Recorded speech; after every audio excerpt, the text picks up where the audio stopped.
Hey guys, welcome to Punky's World. This is a genealogy video. This video is special to me. Not that they all aren't, but this is about the town of Enfield, Massachusetts. Now some of you may be saying, I think she misspoke. Doesn't she mean Connecticut? No, I don't. I do mean Massachusetts. You may not know that there was an Enfield, Massachusetts, but there was. It was incorporated in 1816, taken from portions of Greenwich, not Greenwich, and Belchertown. It was named in honor of one of its earliest settlers, Robert Field.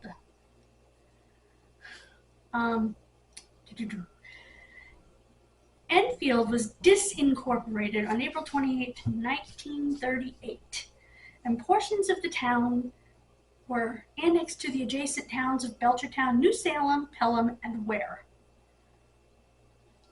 And that makes sense, because some of my family ended up in Ware.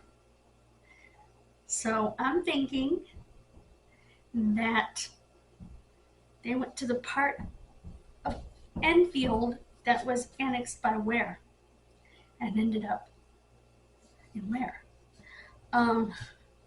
The headquarters for the district commission who actually destroyed the town, the four towns,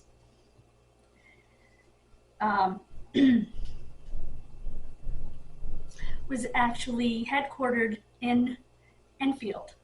Now, before I go any further, how does Enfield relate to my family? Well, I'll tell you. My great-great-grandfather, James Wilson, when he came here,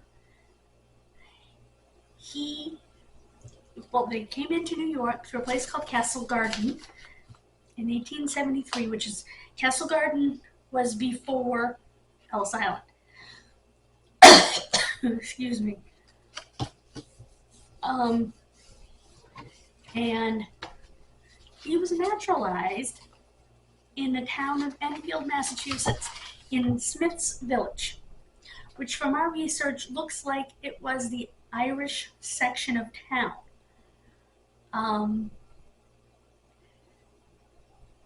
The men that ran the mill sponsored men like my great-great-grandfather to come over and work in the mills, because it's what they did in Ireland. Excuse me. And unfortunately, what the parts of the town that weren't annexed to these other towns were drowned. They were buried underwater. Before they did that, they removed a lot of stuff. I guess the old church is still around, and they, as I mentioned in a previous video, disinterred all the people and put them in Quabbin unless you wanted your loved one buried somewhere else. Like we have some in Windsorville that were reinterred there. We have some in Ware, Mass that were reinterred there. So, along with Quabbin Park Cemetery. The Quabbin Observatory and Enfield Lookout, located on scenic Quabbin Hill, as well as the main entrance and headquarters of Quabbin State Park, a popular tourist destination with an emphasis on state history and nature, are all within the former town's limits. So there are parts of the town that you don't need a snorkel to visit. There's Enfield House on the campus of Hampshire College in Amherst that was named after the town. There is a novel called Infinite Jest that takes place in a city called Enfield, Massachusetts. Author David Foster Wallace has confirmed that he took the name from the town, but geographic cues make clear that the town in the novel is not the actual Enfield and is instead a fictional stand-in for Brighton.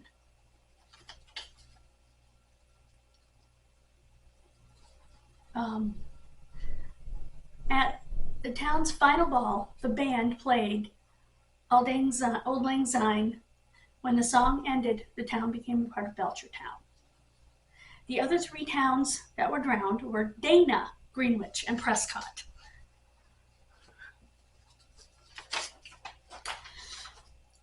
Prescott was the one I kept forgetting.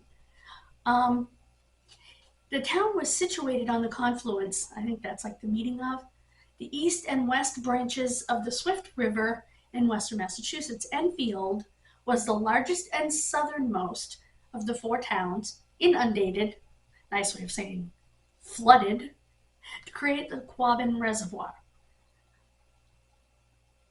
The town was laid out in June of 1787 as the South Parish of the town of Greenwich.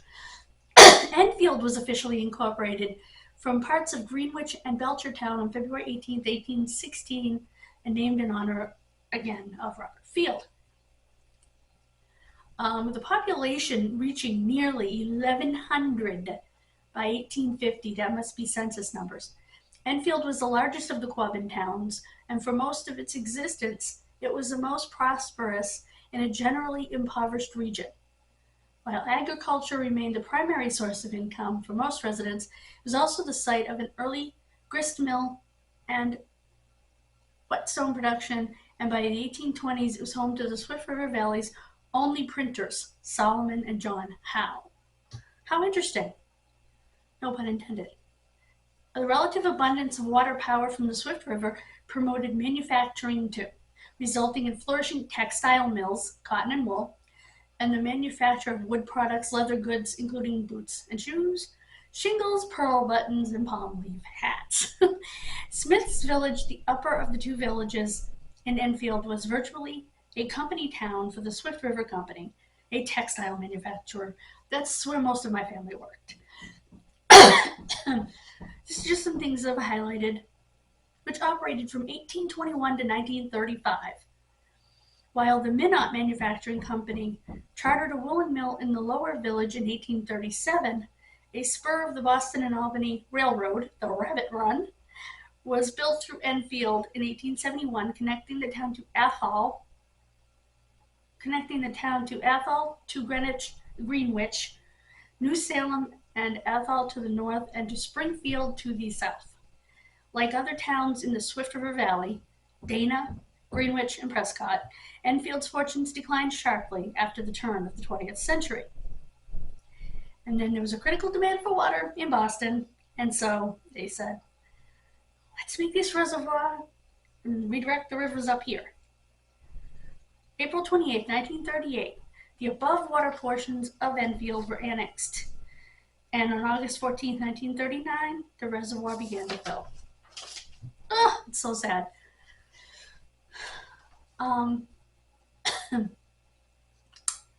Work on the Quabbin Reservoir began in 1926 with construction of the Ware River Diversion, a tunnel connecting the Wachusett Reservoir with the Ware River, followed in 1936 by construction of the Goodnoe Dike and the Windsor Dam. After the town's official disincorporation on April 28, 1938, again, the above water portions were annexed, and Enfield included the villages of Shakers, Smiths, and Thompsonville. Enfield, okay, it is 15 miles from Northampton and 75 miles from Boston, or was. In 1938, the town hall is best remembered as the site of the April 27, 1938 farewell ball. All the towns got together and had a big ball and dance at the Enfield Town Hall on the night of the 27th, going into the last day, the 28th, when the water began to flow.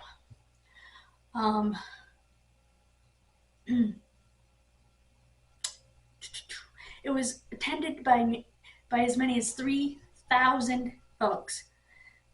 At the stroke of midnight, McAnally's orchestra played Auld Lang Syne, while weeping townfolks held each other close on the dance floor. By the time the song was over, the town of Enfield had ceased to exist. On Also, and my family lived here at the time, I do believe. At least some of them did, I know that. October 19th, 1896. The town of Enfield was visited today by a fire which wiped out the whole business part. The fire started in a bakery, presumably from an overheated oven.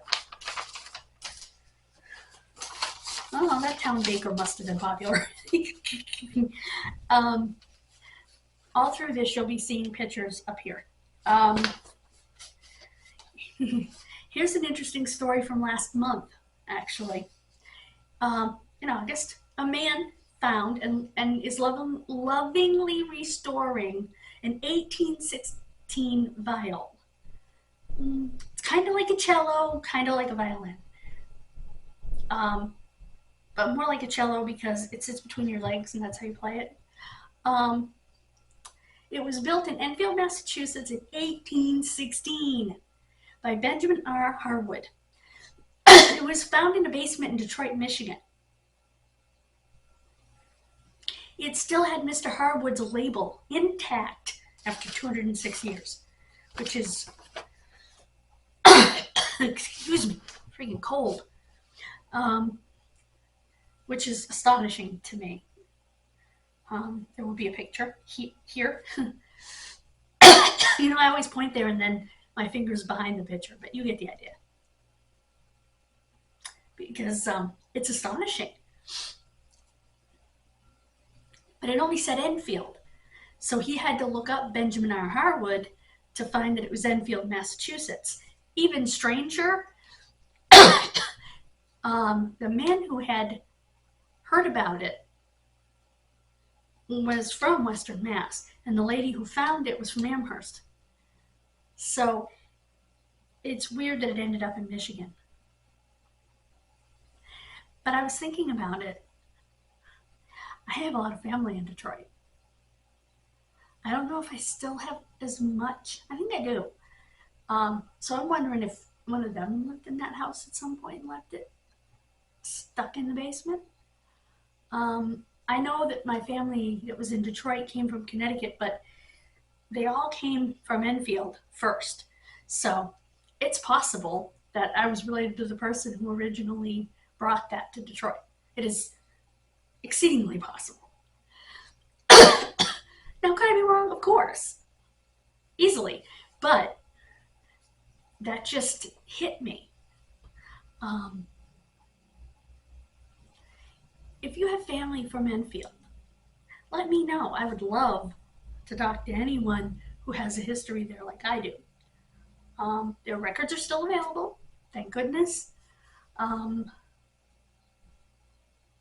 so lucky to be able to still have their records. I have something else to talk to you about that has nothing to do with Enfield, but we'll get there in a minute. So I hope you enjoyed this trip down memory lane. It is sad, but it's also wonderful that it's preserved, and I can't wait to go there.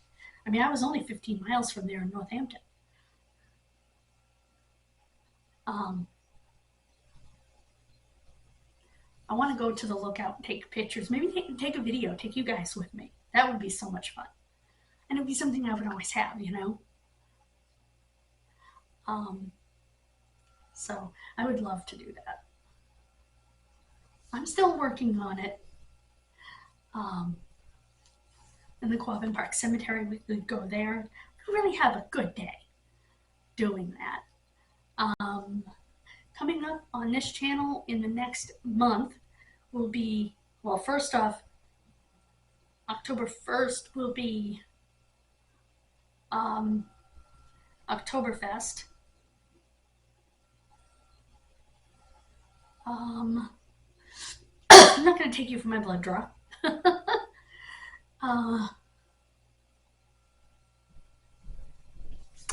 Because nobody cares about that.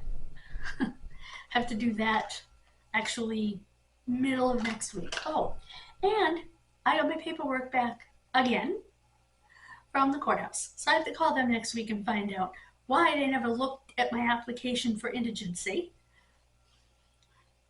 Someday I'm going to be able to get my mother's records. Pray for me. But anyway, like I said, this is awesome. Some of this came from Wikipedia, some of this came from actual historical sites, and the information about the viol came from a newspaper article from the end of August in the Gazette, which I believe is a little newspaper in Western Mass. I could be wrong. So yeah, it's unbelievable, but awesome. Okay, the last thing I want to talk to you about is these. Now, I told you when we did the spice cabinets, I would be looking these up. These do not expire, period. By law, they have to write an expiration date, which they do not have, but maybe they don't have to. Okay, there is a date on this one. It says used by 10/17/21, but, which means these are older. However, what I learned was that these do not go bad. They have nothing in them that can go rancid or rot.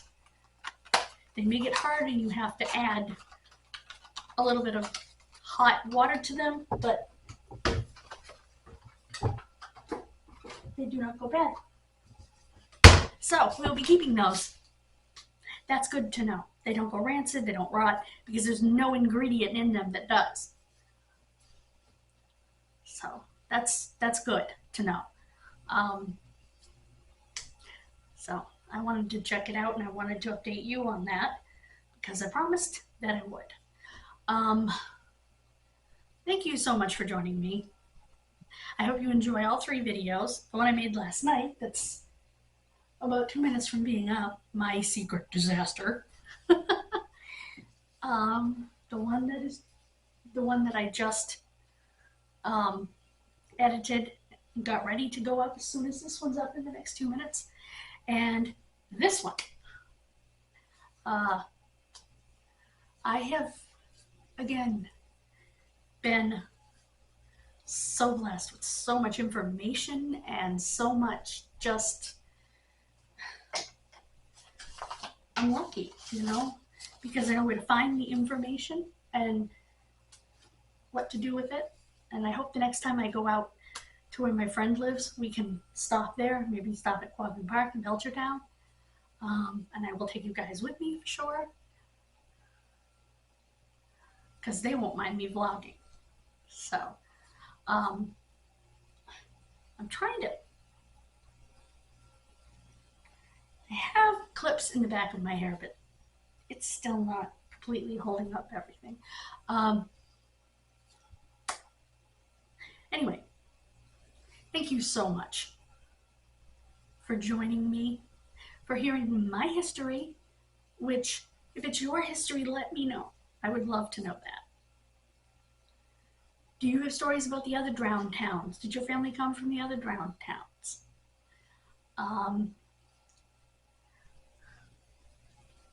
This is my roots in this country, literally.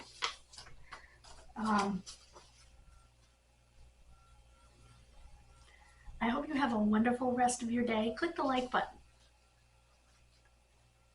Click subscribe and that bell for all notifications. And again, please comment on this video. I want everybody to see this video, and I want people to recognize the name Enfield, Massachusetts, and know that it is not a slip of the tongue, that it is a real, or was a real place where my ancestors came to live in the United States of America from Northern Ireland in 1873. Have a great rest of your day. Bye-bye.